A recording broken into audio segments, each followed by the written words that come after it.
my friends, let's get straight to the most interesting news. In 3 days, nearly 30 occupiers have been taken captive. Russian military personnel are surrendering in large numbers. This was revealed by Commander Alexander Tarnavsky. Additionally, Alexander Shtukun, the spokesperson for the Unified Press Center of the Tavria Direction, mentioned that the number of captives has significantly increased after the onset of frost on the front lines. The Russians simply can't withstand the cold, leading them to refuse to engage in combat in case of our military's advance. Вчора знову близько 10 загарбників здалися в полон, як і добу перед тим. Загалом, якщо говорити за місяць, то таких випадків назбиралось близько сотні. І зараз в зв'язку з морозами, скажімо, з похолоданням, ми очікуємо, що їх буде набагато більше, тому що досить важко утриматись в полі з тим екіпіруванням, які у більшості російських військовослужбовців. Moreover, recently, Ukrainian captives often include Russian soldiers, not just Russian citizens, as seen in this photo. In December, a citizen of Nepal who had studied in a Russian university ended up in captivity with the Ukrainian Armed Forces. After completing his education, he was supposed to return to his homeland, but to stay in Russia, he agreed to go to war against Ukraine. According to the Nepalese ambassador in Russia, there are currently 150 to 200 of his compatriots serving in the Russian army. At least 10 Nepalese recruited into the Russian army lost their lives in Ukraine last year. Another 100 Nepalese citizens are considered missing. Now, let's move on to the frontline situation, starting directly with the Kherson direction. There has been an increase in Russian offensive actions on the Ukrainian Armed Forces footholds on the left bank. In the past day, 9 attacks have already been repelled. Battles are taking place in both Khromove and the Kupiansk area. Meanwhile, the right bank is heavily shelled and strikes are delivered to the Ukrainian Armed Forces footholds before launching offensive operations. However, it seems that this strategy is not helping the Russians, and the front line remains unchanged over the day.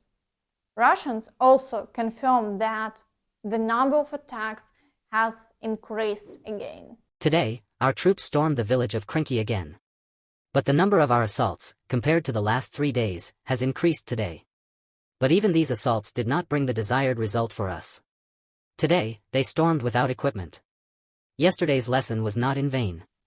There was no air or proper artillery support, as usual. And the Russians are already reporting that at this rate, the destruction of the Russian army's footholds on the left bank may even increase by spring. Aviation might not be far off, and by summer a full-scale advance into Crimea could be possible, so it would be great if everything worked out.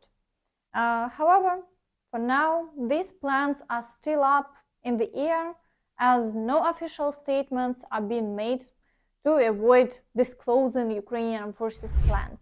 So, we'll wait to see how events unfold.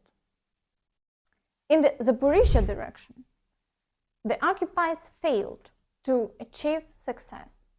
Moreover, the Ukrainian Armed Forces successfully counterattacked, pushing the Russians out of some positions in the Novoprokopivka area. Today, the occupiers are only conducting shelling without launching offensive actions.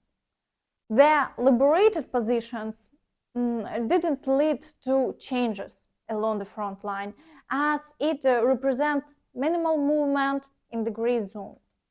Unfortunately, as mentioned earlier, the Russians are doing what I spoke about before. They are not staying in one place. They continue to strengthen already potent defensive lines and even build new ones around cities.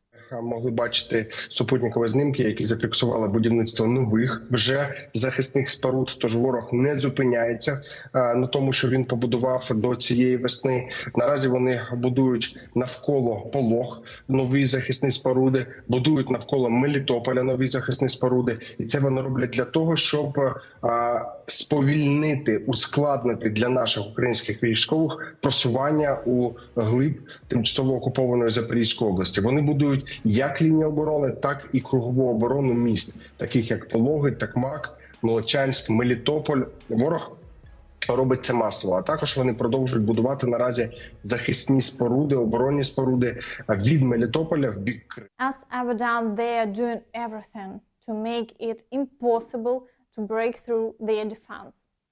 And in another year, they will likely make significant fortifications. This was to be expected.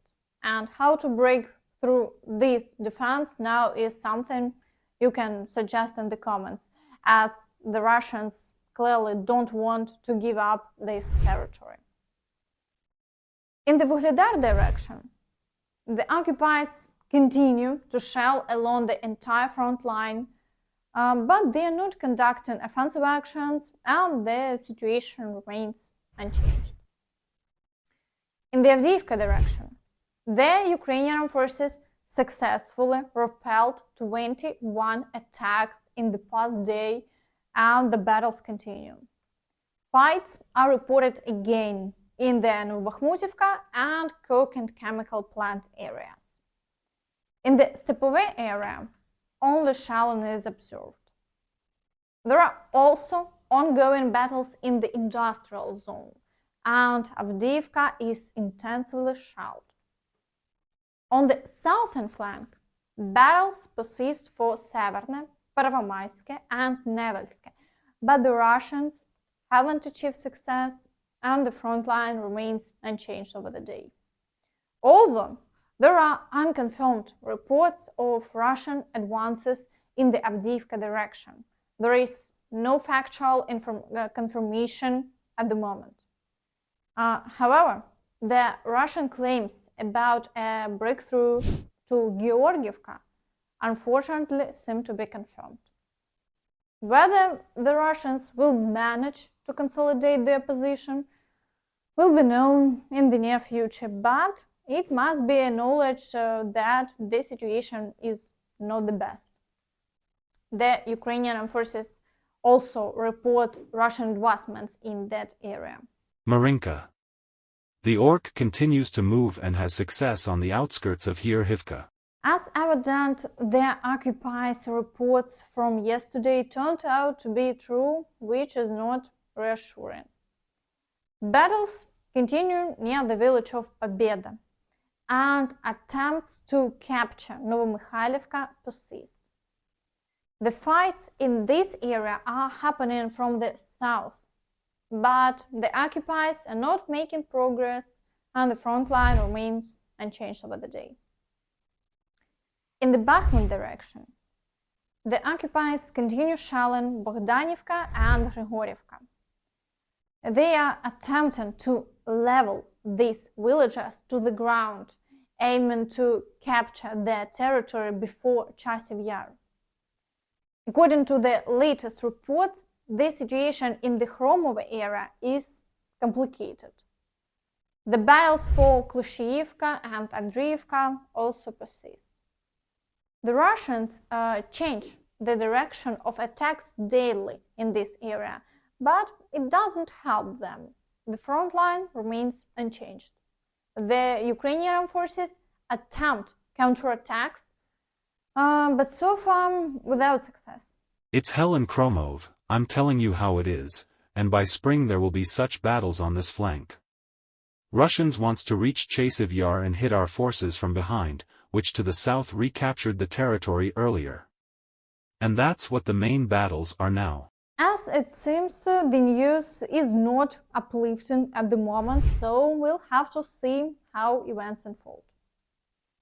In the Siversk direction, the occupiers have initiated offensive actions towards the village of Vuhledar, and shelling of the frontline villages continues. 3 attacks have been recorded within the day, but the Ukrainian Armed Forces successfully maintained their defense and the front line remains unchanged. In the Crimea area, the occupiers attempt to advance between Yampolivka and the village of Terne. This marks the 3rd day of their attempts in this area, but so far there is no visible change in the front line and the Ukrainian Armed Forces hold their defense.